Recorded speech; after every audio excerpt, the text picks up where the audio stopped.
It's truly breathtaking. More than just beautiful, it's a pink diamond worth a staggering $70,000. My mother-in-law, who didn't even attend my own mother's funeral, seems to be reveling in her luxurious getaway with her friends, oblivious to me. With a gleam in her eye, she proudly told me about her new acquisition. Apparently, she'd been inspired by one of her friends who recently flaunted a similar ring, and in a burst of competitive spirit, my mother-in-law had decided to buy a more expensive one from the same jeweler, convinced it outshone her friends. However, the true story behind this extravagant purchase is far less glamorous. It became clear that there was no way she could afford such an indulgence on her own. It was later revealed that she had secretly taken money from my husband's safe to buy the ring, money that was meant for her nursing home expenses. That fund had been set aside for her care, but instead, it was squandered on a piece of jewelry meant to impress. My name is Angela, and I'm 44 years old. I live with my husband, William, who's 5 years older than me, and our daughter, Lauren, who's in her senior year of high school. Though we're not wealthy, we maintain a stable life. I've worked part-time at a local drugstore for over 14 years, and I've recently been working towards a certification in medical herbs. Lauren and I frequently talk about her future, and those conversations fill me with pride.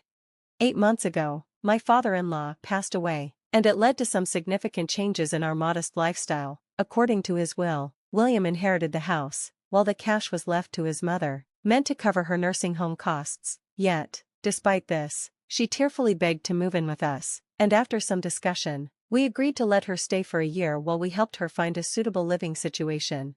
Our neighborhood has recently become quite upscale, though we certainly aren't wealthy. The land has been in our family for generations, but that doesn't change the reality of our finances. I knew my mother-in-law had a habit of overspending, but living with her brought that issue into sharp focus. On our first day together, William went out to buy groceries, and my mother-in-law casually approached me. "Angela, could you lend me some money? I'm going out and might need a little extra. Say $1,250 for now?" she asked, claiming it was for groceries. I hesitated, questioning why she needed so much for just dinner, but against my better judgment, I gave her the money. 3 hours later, she returned home in a taxi, arms loaded with bags from a high-end department store, filled with gourmet deli items and expensive sweets. "Tonight, we feast," she declared with pride. "I wanted to try some new side dishes, and we've got desserts too." I was stunned and asked her, "How much did all of this cost?" She responded with a shrug. "Well, I went a bit over because of the taxi, but I covered the extra, so it's fine." Her nonchalance left me speechless, and I realized that this was just the beginning of a much larger issue. Managing finances in our home became increasingly difficult after we moved in with her. Before, when my father-in-law was alive, we'd ordered groceries online and used his credit card. I quickly learned from my first mistake, locking our wallets in a drawer to keep her from spending freely. Frustrated by the lack of access to money, she stopped helping with housework and focused solely on tending to the flowers at the entrance. Despite receiving a monthly allowance of $1,500, she blew through it on clothes, beauty treatments, and casual outings with friends. By mid-month, she would often be penniless, leaving us to cover her expenses. One afternoon, she asked for more money to go out to lunch with friends, and I calmly told her, "Even William, who works full-time, only gets an allowance of $1,500. I can't justify giving you more than that." She was unhappy with my response and retreated to her room. I suspected she might ask William for money later. The allowance was meant to support her future care, and I knew that if we kept giving her more, it would be detrimental to her long-term well-being. Later that evening, I voiced my concerns to William. "Did your mom ask you for more money again?" I asked. He nodded. "Yes, but it's hard to say no to her. She's lonely without my dad, and she's always been a bit vain. I just want to keep her happy while she's with us." I understood his desire to ease her loneliness, but I pointed out that his kindness might not be helping her in the long run. "It could backfire on us too," I said. He agreed. "You're right." My mother-in-law had always had a tendency to show off, particularly around her old friends, mothers of William's childhood classmates who lived nearby, but this time, her flaunting of wealth had gone too far. I first began to notice her behavior during the funeral arrangements for my father-in-law. "William, it's your father's funeral. Arrange the altar like this, and make sure to get more extravagant flowers. The neighbors are coming. Don't embarrass your father," she insisted. William, always the dutiful son, complied, though at great cost, because her main concern seemed to be impressing the neighbors. not honoring his father. During the funeral, she barely greeted anyone except for the families of her two friends, keeping the focus on appearances. A few days later, after lunch with those friends, it became even clearer how desperate she was to keep up with others living a more lavish lifestyle. She returned home with excitement in her eyes. Doris showed me this ring worth $25,000 that her husband bought her for their golden wedding anniversary, she said, her voice full of awe. I've never seen a ring that expensive before. What a fantastic gift. Then, with a smug smile, she added, you don't have wealthy friends, do you, Angela? You'll probably never see anything like that in your lifetime. Her words stung, designed to belittle me as she continued, Angela, you're so plain. Why don't you wear some makeup? Have you ever been to an upscale lunch? It was as if she was trying to make me feel inferior at every turn. I tried to ignore her comments, but the hostility only grew, especially after I refused to give her more money following the settlement of my father-in-law's estate and our ongoing search for a nursing home for her. Around the same time, my own mother's health took a sudden and dramatic turn. My sister and I rushed to the hospital, where the doctor informed us that she had advanced cancer and only about 4 months to live. Her condition was delicate, and she could decline at any moment. I felt a deep sense of regret for not having paid closer attention to her health. As I made arrangements for my sister to stay with her, I went to my mother's apartment to gather some clothes and personal items. While packing, I found some cash in a drawer, likely set aside for her monthly living expenses. I decided to take it with me, intending to head back to the hospital as quickly as I could.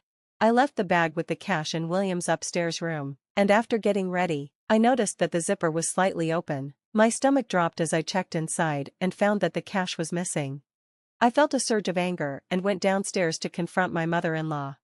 Mother, may I ask you something? I said, finding her getting ready to leave. How's your mother doing? She asked, seemingly indifferent. I have plans with my friends right now. I pressed on. The money that was in the bag in our room. You have it, don't you? That money belongs to my mother. Please return it. I don't know what you're talking about, she snapped. I never go upstairs. Are you accusing me of stealing? She brushed past me, heading for the door. I'm going out for a fancy French dinner with my friends tonight, so I don't need your poor excuse for a meal. Give my regards to your mother, she added with a smirk before leaving the house, leaving me in shock. Just then, Lauren, my daughter, came home and noticed the distress on my face. Mom, are you okay? She asked, seeing the turmoil in my eyes. Your grandmother's money. My mother-in-law took it, I confessed, tears starting to fall, but I don't have any proof. Lauren gently stroked my back in an attempt to calm me. That's terrible, it must have been her. I've seen her sneaking down from upstairs before. To think she would stoop to taking your grandmother's money. I can't forgive her, I said quietly, the weight of my frustration hanging heavy in the air. Lauren, sensing my distress, gently placed a hand on my shoulder. But how's Grandma? If you're going to the hospital, I'll come with you. Let's think of a way to handle this, she suggested, her words offering a small measure of comfort despite the situation. Her support, though subtle, lightened the burden on my heart. As we walked to the car, I couldn't help but feel a little grateful for her presence. Despite the chaos and sorrow surrounding us, I realized I had to focus on protecting my family in my own way.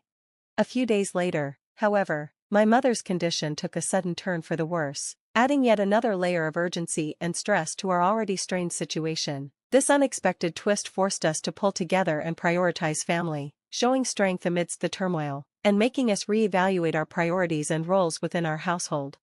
In my mother's final days, she would often drift in and out of a daze, but there were moments when she was startlingly clear. During those times, I made sure to express my gratitude for everything she had done for me, her love, her support for Lauren's dreams, and her belief in the future William and I envisioned together. She had always been my rock, and I wanted to make sure she knew how much she meant to me. Though her words were few, her eyes would sometimes sparkle with understanding, and she would nod gently, as if absorbing every word. During these emotional days, I couldn't help but recall a conversation I had with my father-in-law before he passed. He had spoken of divorcing my mother-in-law because of her extravagant habits, but he had never acted on it, fearing it would burden William and me. Before he died, he made me promise that I would sell the house and move my mother-in-law into a nursing home. Her spending had gotten out of control, especially after William started kindergarten. Living in an affluent area and feeling pressure to keep up with the neighbors had convinced her that she was wealthy. Perhaps fueled by William's success in his prestigious job, I regretted not following through with his wishes sooner, as it might have prevented the incident with my mother's money. When my mother passed, William and Lauren were there with me for her final moments, but it was my sister and her husband who were with her at the very end. As we began preparing for the funeral, my mother-in-law's absence was palpable. I decided to offer one final gesture of kindness by organizing a small, quiet funeral without her presence. I tried reaching out to her, but she didn't answer her phone, and it seemed she had stayed out all night. When she finally returned, her demeanor was surprisingly light, completely unfazed by the gravity of the situation. "My condolences for your loss," she said with an air of casual detachment. "It must have been hard." Her tone, so out of sync with the solemnity of our grief, left me speechless. It was as if she couldn't fathom the depth of our pain, and that contrast between her indifferent mood and our family's mourning struck a discordant chord within me. It was yet another reminder of how differently we saw the world and what we prioritized in life. I couldn't help but notice the dazzling new jewel she was wearing, a pink diamond that shimmered brightly in the light. "Look at this beauty, isn't it gorgeous? It cost $70,000, she said with a proud smile, her tone laced with satisfaction. I was taken aback. "Mother, how did you manage to buy that?" She responded nonchalantly. "Oh, I bought it, of course. Doris introduced me to a boutique in Philadelphia, USA, one you can only visit by reservation, so I went for an overnight trip with some friends. The hotel was lovely, and the meals were divine."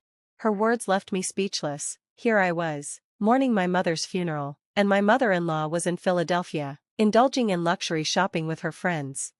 "I bought something even pricier than what Doris showed me. Feels good," she declared smugly. Still struggling to understand, I asked, "But how? You don't have that kind of money. Where did you get it?" Her answer came with a casual shrug. "Oh, I found it in William's room safe. My passbook was in there with exactly $770,000. Since it's in my passbook, it's my money, right?" A chill ran down my spine. Her actions were both disappointing and, unfortunately, not unexpected. It confirmed what I had feared. She had been sneaking into our upstairs room. That passbook, meant to be secure in the study room safe, was kept in an old-fashioned dial-type safe that William often left unlocked, finding it cumbersome to use. On the day of my mother's passing, I had left the study unlocked, suspecting she might try to take the passbook. "That $770,000 is from my father's inheritance. Do you realize what you've done?" I confronted her, feeling a wave of anger rise. Unfazed, she responded, "I know it's from your father, but it's my money, so what's wrong with using it?" Her response was a slap in the face, a stark reminder of how little she valued family ties and the emotional gravity of the moment. I looked her in the eye, my voice steady but firm. "It's indeed your money, and you are free to use it as you see fit, but that money was meant for your old age. Since we'll be moving out, it will be up to you to manage your finances independently from now on." My mother-in-law looked confused at first, but as the weight of my words sank in, her face turned pale. "Wait, isn't there a separate fund for the nursing home? It should be more than this amount, right?" "Yes, there was more originally," I explained calmly, "but it's been reduced because of the inflated costs of your husband's funeral and your constant requests for additional funds from William." To make the situation crystal clear, I handed her a stack of nursing home brochures I had gathered over the past few months. She flipped through them nervously, her hands trembling slightly, a silent acknowledgement of the reality she was facing. At that moment, William and Lauren came downstairs. I had briefed them earlier about the unfortunate discoveries in the study, and they came to assess the situation. Though William had initially been skeptical that his mother could have taken the money, the evidence was irrefutable, and he now supported my stance. Had the circumstances been different, I would have worked to arrange my mother-in-law's care in a suitable nursing home, but her blatant disregard for our privacy and her theft of the funds left me with no choice but to protect my own family. I made it clear that her actions were completely unacceptable and that I could no longer trust her. "William, you'll continue to stay in this house, won't you?" I asked, seeking his reassurance. "It's heartbreaking to consider selling a home full of so many memories," he said, "but looking after parents is a son's responsibility." As I clung to him, seeking solace, I decided to check the safe one last time. To my dismay, not only was the passbook gone, but the additional cash I had withdrawn for the car inspection was missing too. Overwhelmed by the betrayal, I turned to William, my voice quivering with shock. This is too much. I trusted her. William, his voice heavy with regret, admitted the painful truth. I discovered she borrowed $115,000. But there's more. What about the money you took that belonged to my mother? My panic was rising. Oh, I'll return that too. Then we're fine, right? Angela, you'll forgive me now, won't you? She said hurriedly, handing me the money, still avoiding acknowledging the $70,000 ring. Not once did she apologize for the distress she caused with my mother's funds. I'm sorry, but I can't live with you anymore, I declared resolutely. I need to protect my own family from now on. She broke down in tears, clinging to William, who was overcome with sorrow and frustration. William acted decisively amid his grief, selling her belongings as a lump sum and finding a nursing home that would be affordable on her pension. The facility was far enough from our family home that I probably wouldn't see her again in my lifetime. William still receives occasional calls from the home, letting us know that she's settling into her new surroundings. Reflecting on everything, I regretted not arranging for her to move into a nursing home sooner. Perhaps if we hadn't lived under the same roof, both her life and ours might have been happier. Despite everything, a part of me still felt a twinge of sympathy for her after she moved out.